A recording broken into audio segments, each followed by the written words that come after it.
Early warning systems. I want to talk about those, want to advocate those. And if you don't have one or have access to one, you need to have access to it. So we'll get into some detail on that. I want to talk about creating a family survival plan.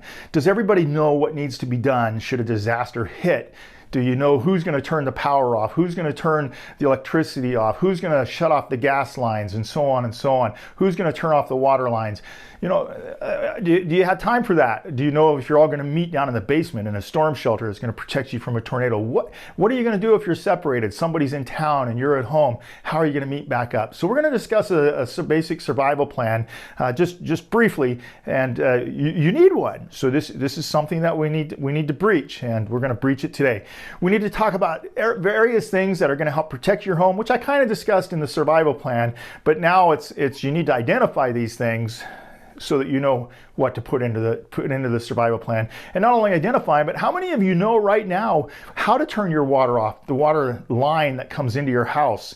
What would you do if you had a winter freeze and one of your power line or your water lines broke? Would you know where to turn the water off so that you're not getting all that water damage in your house?